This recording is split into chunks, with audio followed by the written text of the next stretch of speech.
Tenho que comentar aqui no nosso canal Opinião de um Brasileiro Médio, que eu aproveito para pedir a vocês, se inscrevam no canal para dar uma força para o canal, que é um canal novo, é uma nova voz que tenta se colocar e trazer uma opinião de um brasileiro médio, de um brasileiro como a grande maioria do povo brasileiro.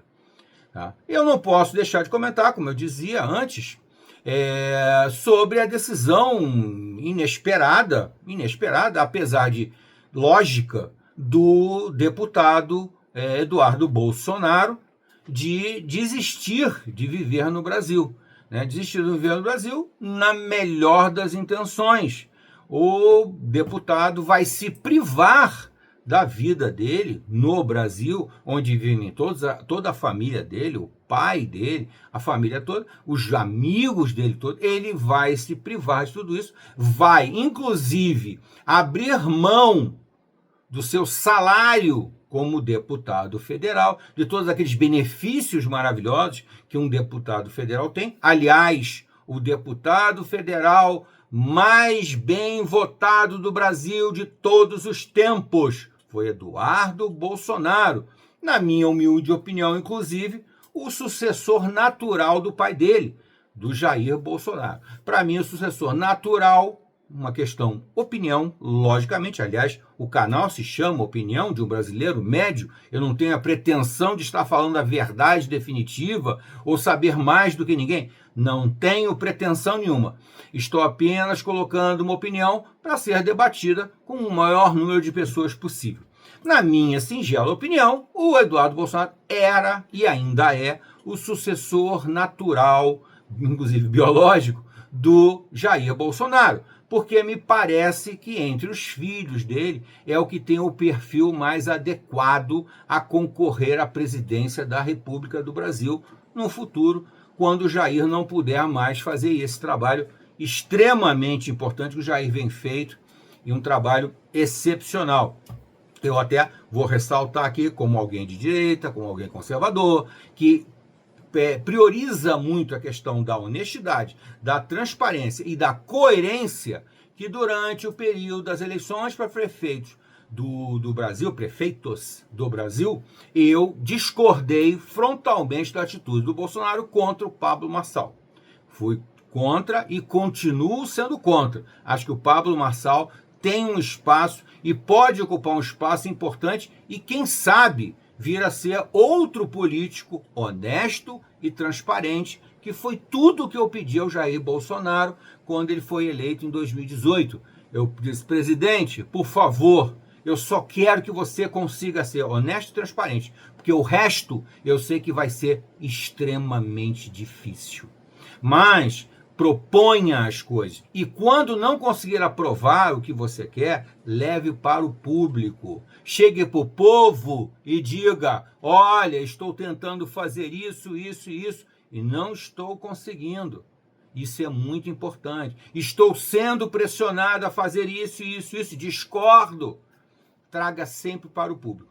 Seja honesto e transparente. O resto, o que for possível, virá. E veio, né, gente? Os resultados do governo Bolsonaro foram extraordinários. Tá? Da mesma forma, eu acredito, confio muito, já desde antes, desde sempre, no Eduardo Bolsonaro. Por quê? Exatamente por uma atitude como essa agora. Ele vai se privar da vida que ele leva no Brasil. Ele vai se privar do comodismo que seria aceitar continuar sendo deputado federal e fazer um pacto de silêncio, deixar a ditadura continuar no Brasil. Ele vai abrir mão de tudo isso para continuar lutando pela liberdade no Brasil. Outra expressão que o Bolsonaro protagonizou e continua trazendo sempre nos discursos dele. Liberdade é tão importante quanto a vida. Afinal, a vida não é nada sem liberdade. Essa colocação do Bolsonaro é absolutamente correta. Você pode traçar um paralelo muito fácil, imaginando uma pessoa que foi presa, que está presa. Essa pessoa não tem vida. Não tem vida. E é lógico que Se ele está ali, eu espero, eu imagino que tenha sido feito justiça e ele não esteja ali de uma forma injusta, ele esteja ali porque cometeu algum crime. Então, nada mais correto que se você cometeu um crime, você fique isolado e você sofra a perda da liberdade. Imagina nós, cidadãos comuns, sem liberdade, ou numa pseudo-liberdade. Você só tem direito a estar vivo. O restante, o Estado determina o que você pode ou o que você não pode fazer. Isso é uma pseudo-liberdade. Isso é a mentira que nós estamos vivendo há quase 10 anos no Brasil. Tá? Então, por todos esses motivos aí que eu estou colocando para vocês, eu confio no Eduardo Bolsonaro e acho que ele tomou a decisão, além de difícil, uma decisão muito corajosa, muito corajosa. Não sei se a grande maioria do povo brasileiro conseguiria fazer isso. Aliás, eu tenho quase certeza de que não conseguiria fazer, porque a gente não quer abrir mão do nosso comodismo, da nossa vida tranquila, pacata, leve, o que é maravilhoso, eu concordo plenamente. Por isso eu admiro esses e chamo até de herói. É um herói, um cara que vai lutar pelo ideal dele, abrindo mão de uma série de coisas. Que foi o que o pai dele fez, né? 30 anos na Câmara de Deputados, sem ser ouvido por ninguém, sendo criticado por todo mundo, sendo perseguido imoralmente pela Rede Globo, a temível, a terrível Globo News e a terrível Rede Globo, que elegeu, por exemplo, Fernando Collor de Mello, e depois, quando ele incomodou ela, foi lá e derrubou o Fernando Collor de Mello. Quem sabe um pouquinho da história contemporânea do Brasil, sabe todos os movimentos inescrupulosos, ardilosos, covardes, que pratica a Globo desde sempre, desde que nasceu. A Globo nasceu de um golpe que o Roberto Marinho aplicou em cima dos americanos, tá? Que se tornou dono da empresa que, na verdade, pertencia a um grupo americano, aplicando um golpe através da lei, através da política. Os americanos não sabiam, quando investiram pesado na Rede Globo, eles não sabiam que no Brasil você não poderia ser dono de uma empresa de comunicação.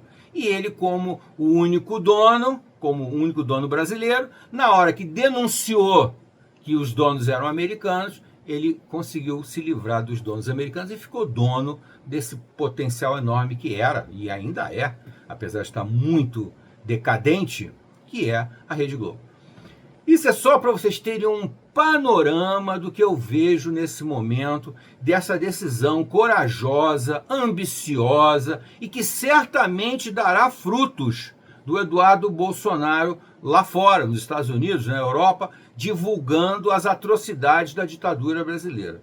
Isso aí já é uma coisa muito legal. Lamento um pouco porque ele já estava prestes a assumir a relatoria, né, da Comissão de Relações Exteriores do Brasil, que ia passar um pente fino nos contratos sujos, desonestos, que o governo do PT fez com a China, por exemplo, e com outros países que não merecem nem ser citados. Mas isso daí eu espero que o sucessor, de certa forma escolhido por ele e pelo Sóstenes, né, que é o presidente do partido, venha a ser uma pessoa que venha a fazer o trabalho que o Eduardo Bolsonaro faria nessa comissão de relações exteriores, que é muito importante e que está incomodando demais a extrema esquerda que está no poder no Brasil, né, no regime da ditadura Supremo PT, né? Vamos torcer para que as coisas, pelo menos, continuem caminhando nesse sentido, porque é tudo que, infelizmente, nos resta nesse momento, de uma maneira democrática, de uma maneira republicana, para lutar pelo nosso direito mínimo de vida e liberdade. Até a próxima.